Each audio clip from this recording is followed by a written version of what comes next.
5 years later, and I'm still doing the same shit on a different day.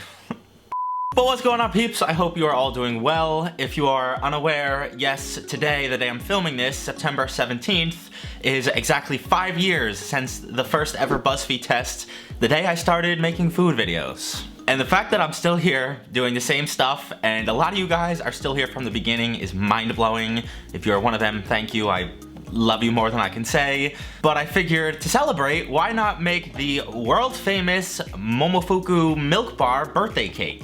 This one actually came in second place on the Instagram poll that I did. I will get to the first place winner next week, but for today, we got our hands full. It's gonna be a long process. We've gotta make the sponge cake, the birthday cake soak, some vanilla frosting, and then the crumb topping to go in between each layer and on the top. I know this is gonna be a lot of work, but I kinda wanna say that this looks relatively easy. It doesn't look any more difficult than the ultimate chocolate cake I just made, so let's get right into this one. Now, because the sponge cake is gonna take the longest and it has to cool for a while, I figured it'd make most sense to start with that. So I grabbed some granulated sugar and buttermilk, kosher salt and cake flour, clear vanilla extract and light brown sugar, baking powder, vegetable shortening, some grapeseed oil, a few eggs, a stick of butter, and rainbow sprinkles. Now, when I first read through the recipe, I did get the sense that this was gonna be pretty different from any cake I've ever made before. But now that I'm starting to make it, I think that's an understatement. Before adding any of your dry ingredients, you've gotta whip your wet stuff with your sugars for over 10 minutes in total, and then you barely incorporate your dry stuff, which contradicts what a lot of chefs say. They say you want some gluten formation, so it's somewhat chewy. This cake has absolutely none. I'm guessing that it's gonna be super delicate and fluffy. It also gets baked in a quarter sheet tray as opposed to any cake tins. Maybe this is to prevent doming or having any caramelized edges when you stack it because you're gonna see the outside of the cake. But honestly, that method was not kind to me at all. This cake refused to come out. It was holding onto that pan harder than those corporate TikTok scummies hold on to my ad revenue. And by the time it finally did, I was really concerned that this was even cooked through. I checked it with a toothpick. I cooked it for the maximum amount of time. I don't know what's going on here. I was able to punch 2 rings out. I have no clue if I'll be able to make a third layer, but I'll let all this cool while I move on to the next step. For the crumb topping, I grabbed back that cake flour, grapeseed oil, kosher salt, and clear vanilla, both of our sugars, the rainbow sprinkles, and the baking powder. I'm just gonna save myself dishes and not dirty my stand mixer again, because I feel like this will come together pretty easily by hand. While researching this recipe, I was most curious as to why they seem to really adamantly want you to use this clear vanilla. Apparently, the flavor of this is super artificial and store-bought birthday cake-like, which is what this recipe is trying to go for. I still find it interesting, but we will see how it pans out. I made sure to have some bigger crumbs for the topping of this, and it all gets baked at 300 degrees for about 15 minutes. You don't want any color on these, you just want them to dry out, and if they feel a little soft out of the oven, don't worry, they will harden at room temperature. While that was cooling, I started to work on my frosting, which is made up of the salt and clear vanilla, vegetable shortening, glucose syrup, powdered sugar, corn syrup, butter, baking powder, and citric acid. If you thought I was gonna ruin this 8-hour cake and an entire day's work with some vomit cream, you would be wrong. Yes, I know there's supposed to be 3 or 4 tablespoons of cream cheese in this. I am not gonna use that. I'm gonna substitute some unsalted butter, and I'm sure it'll work out just fine. And with this frosting comes another ingredient I've never used before, glucose syrup, and you only need a tablespoon of it. I'm not sure what this adds physically or taste-wise.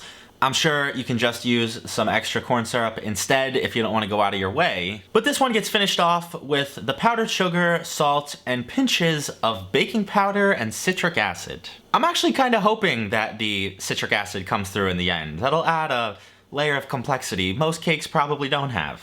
Last but not least is the hardest step of them all, the cake soak. And brace yourselves, I know this is a lot. You put some vanilla extract in milk and mix it up, and that's it. And now, finally, we can throw all of our components together, but we need a few things before we can do that. The recipe calls for the use of something called acetate, which is just a thin, clear plastic shell, and I couldn't find that, but I'm thinking these plastic binder dividers might actually work the same. They seem to be the same size and thickness and have the same level of flexibility. And also, I finally got a cake stand. My mom actually found this for me. I wish I had it during the 3 cake comparisons a few weeks ago, because that would have helped me a lot. But alright, the time has come. I know I'm not the world's best cake decorator or baker in general, but this one in particular was an absolute disaster in every sense of the word.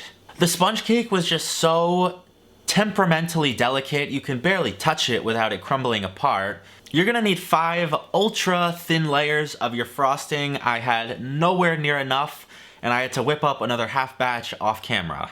I thought building this in a mold would be easier than having to frost the outside. I was so wrong. Oh, wait a minute. Oh, shit. It's just such a small circle to work in and also work around a camera. I was just very overwhelmed. Luckily, you do have to stick this in the freezer overnight. At least it'll set and not crumble apart as I try to cut it tomorrow. And the next day, that's exactly what I did. I unwrapped the whole thing and I was able to get a half-decent slice. This one was a journey, but let's see if the end product will make it all worth it. I don't think I have ever eaten my words more in a video than this one. This cake fought me at every stage, every step of the way. Even just trying to get a damn slice was like nearly impossible. I don't know what it is.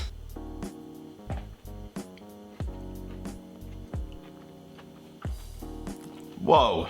If you have sensitive taste buds, this might not be the cake for you. This is so jam-packed with like different flavors and textures. I love the crunchy bits in there. I'm shocked at how much I'm getting the acidity from the citric acid in the frosting too. I think it goes without saying that I definitely underbaked the very middle of the cake, and as a result there's a portion in this that is much more dense and undercooked, but I kind of loved it.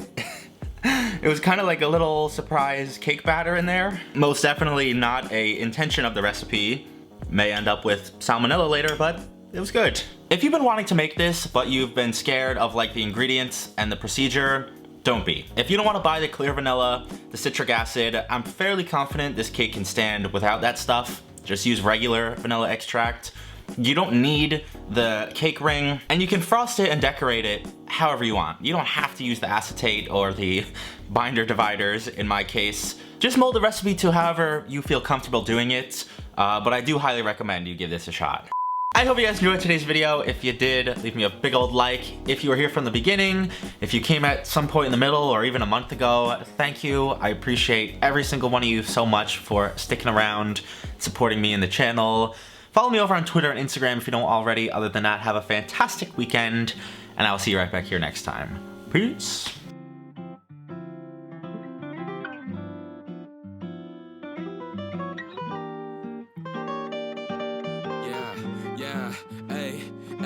With the M without the AD. Flipping burgers and my money super lazy. Try and make a meal tonight, they ain't paying me. Try and supersize my life with my A-team. Yeah, our style wasn't wavy, but we had a vision.